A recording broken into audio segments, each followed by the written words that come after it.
আমার মজার দুধ সেমাই। এখন আমি খাওয়ার পরিবেশনের আগে দিয়ে একটু বাদাম ছিটিয়ে দিলাম, অ্যালমন্ড। এটা জাস্ট সুন্দরের জন্য, দেখতে সুন্দর দেখা যাবে সেই কারণে। তো এই দেখুন দেখতে কতটা লোভনীয় হয়েছে। আপনারা এইভাবে বানিয়ে আপনারাও খেয়ে দেখতে পারেন। তো এইভাবে বানাতে হলে এখন আমার যা যা লাগবে এই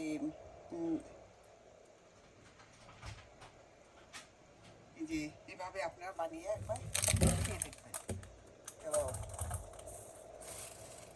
এই রেসিপি এইভাবে আমার মতো দুঃসময় বানাতে হলে কীভাবে বানাতে হবে এটা একবার অন্তত একটু দেখে নেওয়া যাক। আসসালামু আলাইকুম, দিলুস কিচেন থেকে আমি এই মজার দুধ সেমাইটা নিয়ে এসেছি। এই সেমাইটা আপনারা একদিন বানিয়ে খেয়ে দেখবেন, এটা অসম্ভব মজার। খেতে খুবই ভালো লাগবে। ঠান্ডা করে এই দুধ সেমাইটা খাবেন, আপনাদেরও মন প্রাণ ঠান্ডা হয়ে যাবে। তো আসুন তাহলে এবার এই সেমাইটা আমি কীভাবে বানাবো সেটা একবার অন্তত একটু দেখে নেওয়া যাক। বিসমিল্লাহ করে আরম্ভ করতে পারি। আজ আমার খুব ইচ্ছে হচ্ছিল যে দুধ সেমাই খাওয়ার জন্য। তো আমি এই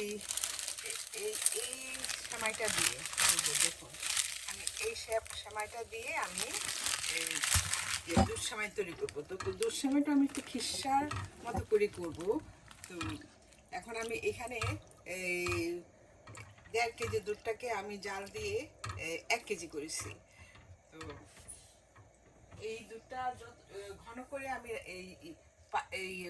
এই সেমাইয়ের দুধ সেমাইটা রান্না করব।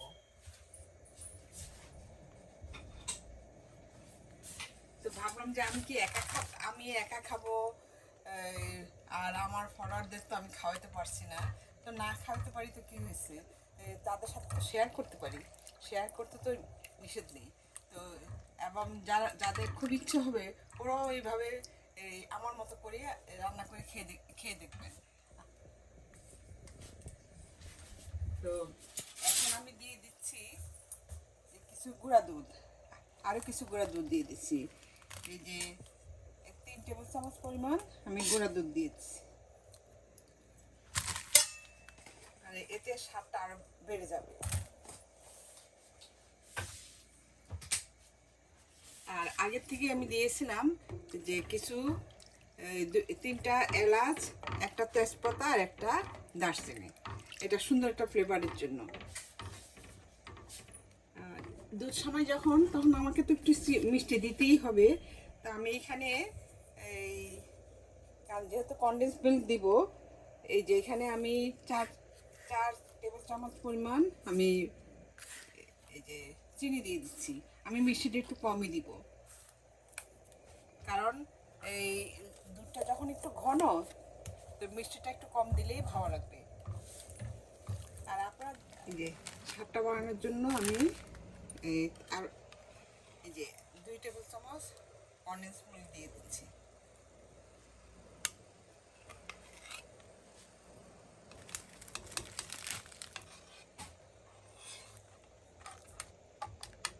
দিয়ে একটু মিশিয়ে নিব, দিয়ে আমি চুলাটা নিভিয়ে দিচ্ছি।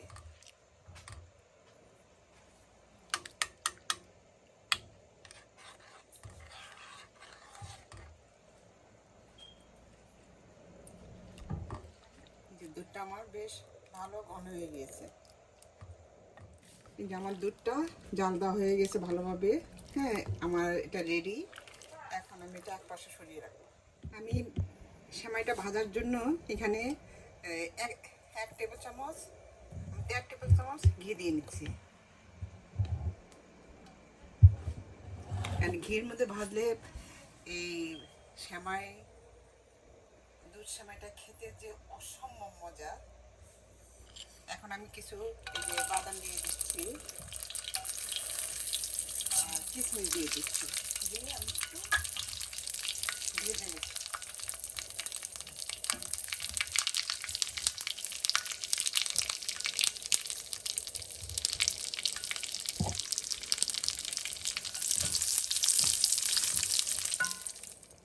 এই যে আমি ঘির মধ্যে যে বাদামটা ভেজে আমি দুধের মধ্যে দিয়ে দিয়েছি। এখন আমি সেমাইটা একটু ঘির মধ্যে ভেজে নিচ্ছি। আমি এখানে প্যাকেটের অর্ধেকটা সেমাই নিয়েছি। এই সেমাইটা একটু সুন্দর করে হালকা হালকা ভাবে ভাজতে হবে।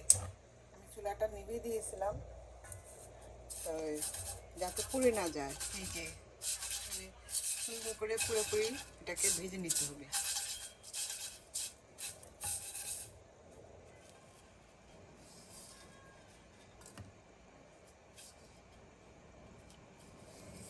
এই দুধ সেমাইটা এইভাবে রান্না করে খাবেন, খুবই ভালো লাগবে। আমি এটার নাম এটাকে আমি বলি খিরসা সেমাই। মানে এটা স্বাদ এতটাই মজা। আমার এই বাচ্চার সময় থেকে আমার এই সেমাইটা বেশি ভালো লাগে খেতে। একটু হালকা এভাবে একটু ভেজে নিলে পর একটা সুন্দর একটা ফ্লেভার আসবে। এই যে